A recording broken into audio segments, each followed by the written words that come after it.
The Toronto Raptors are very clearly heading towards a rebuild phase, and it doesn't appear as though Chris Boucher is going to be a part of it, which means his future in Toronto is in serious doubt. But in today's video, we're also going to cover how his future in the NBA may also be in doubt. Let's get into it.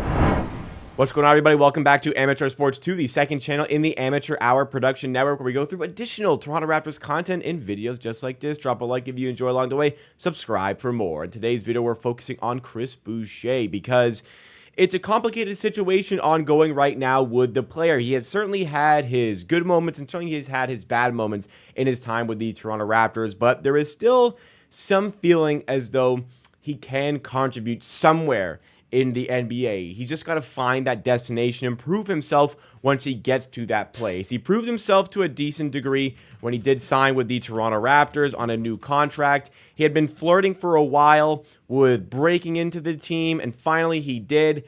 As a result, the Toronto Raptors rewarded him with a contract that feels like it was a little bit too high at the time. The Raptors were coming off of a season where they finished as the 5th seed in the Eastern Conference. Boucher was definitely a decent part of that, but it was the summer where they really overpaid for Thaddeus Young, and looking at this contract, looking back at it, they really paid a bit too much for Chris Boucher here. They paid him $35 million for 3 years. It was a front-loaded contract, which makes it look better at the time. This season he's going to be making $10.8 million. Maybe that's not an egregious contract for Chris Boucher to be on, but the issue ongoing with the player, and the issue that was ongoing last season, was just the simple fact that Toronto's new head coach, Darko Rajakovic, just didn't really like him. In the time with Nick Nurse in the team, Chris Boucher's switchability and his ability to stretch out despite being, tasked sometimes he could be played as a center, that was something that Nick Nurse often utilized, but it's just not the type of player that Darko Rajakovic wants. Chris Boucher is very erratic on the court. He's very up and down on the court with what he brings to proceedings. Darko Rajakovic, the way he wants to play offense is his very quick passing game, quick decision-making. The ball doesn't stick in your hands.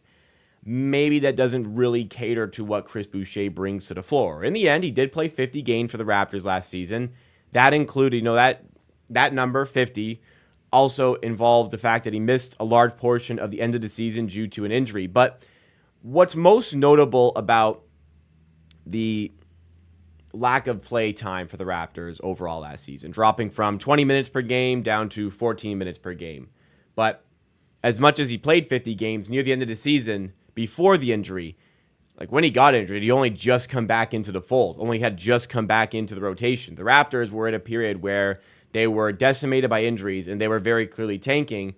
Chris Boucher still couldn't get game time. And there was some conversations floating around that, okay, was that Darko doesn't like Chris Boucher, or was that Chris Boucher is too good to play? They're trying to lose games. Chris Boucher would help them win games, so therefore you should not be playing Chris Boucher. I don't really agree with that.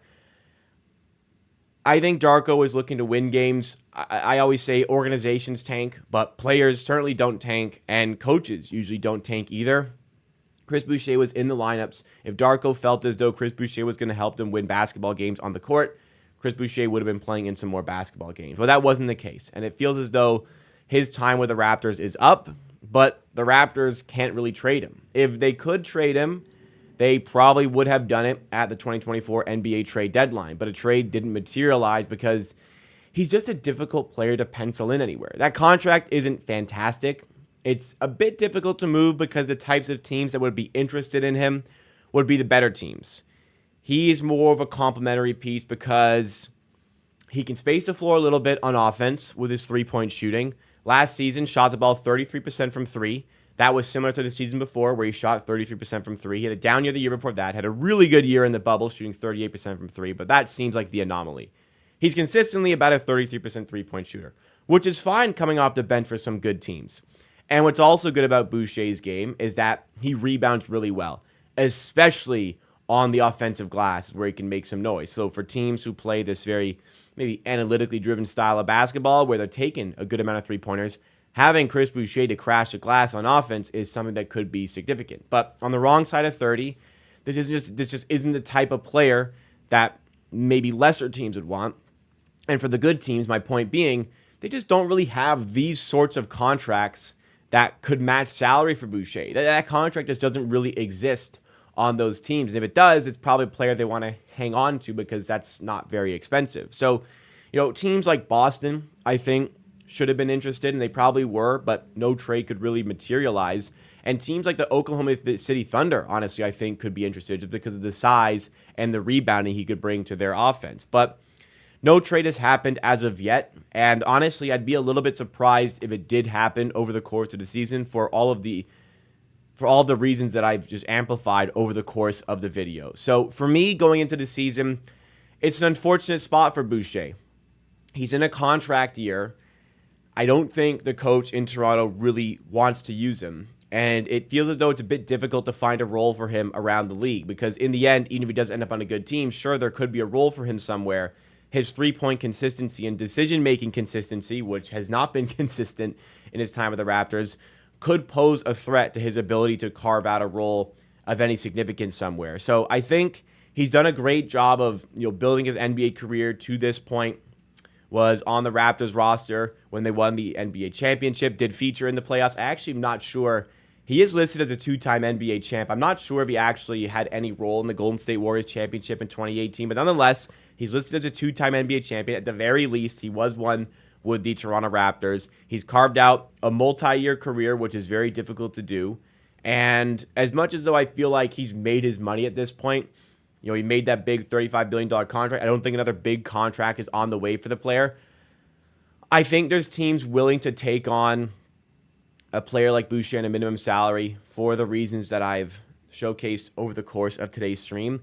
But I don't think it will be easy for him, especially going into a season where, look, he didn't make Canada's Olympic roster. He was a little bit upset about that on social media. But the reality for Boucher as far as the Olympics are concerned, he has never played a single game for Team Canada. I'm trying to pull up his post here that he had where he was upset about it. But the issue is he has never played a single game for Team Canada. So I'm not really sure how he expected just to all of a sudden carve himself out a role. Here's the post on social media. It was left out of the preliminary squad for the Olympics. Posted no comments on his Instagram, but he's never played for Canada. So no ability to showcase himself there. I am on the side that Darko doesn't really want to use him. He won't get a lot of play time with the Raptors this season. It'll be difficult to come out of nowhere and earn a spot in the next summer. That is the uphill battle that Chris Boucher is going to be facing. How I feel about the player to end off, man, when he's on, he is such a good player. When he is off, wow, it's really difficult to get him on the floor. If he's knocking down threes, if he's rebounding, if he brings the energy every night, that's a player that can really help a lot of teams. If he's lack of energy, not hitting his threes, making those bad decisions on defense, there's issues. So, Chris Boucher, we've gotten the full experience so far, but his days in Toronto, certainly the Raptors probably would want them to be numbered, but it seems as though he is here to stay. I think the longer he is here, the more difficult it will be for him to get that next NBA deal. But I wish him all the best. He's worked so hard to get to this point, and I hope his NBA career can continue, whether that is in Toronto or whether that is somewhere else. We will just have to see. So what do you make of Chris Boucher's future? Do you think he's got the potential to really make an impact for the Raptors this season on a pretty thin team that lacks rim protection? Give me your thoughts and opinions in the comments down below. That's it for me for today. Drop a like if you did enjoy this video, and make sure you're subscribed for more Raptors content right here on Amateur Sports 2. Make sure you do check out my other channels as well, specifically my main channel with nearly 18,000 subs for the top Raptors content, I believe, in the production network. See you again next time.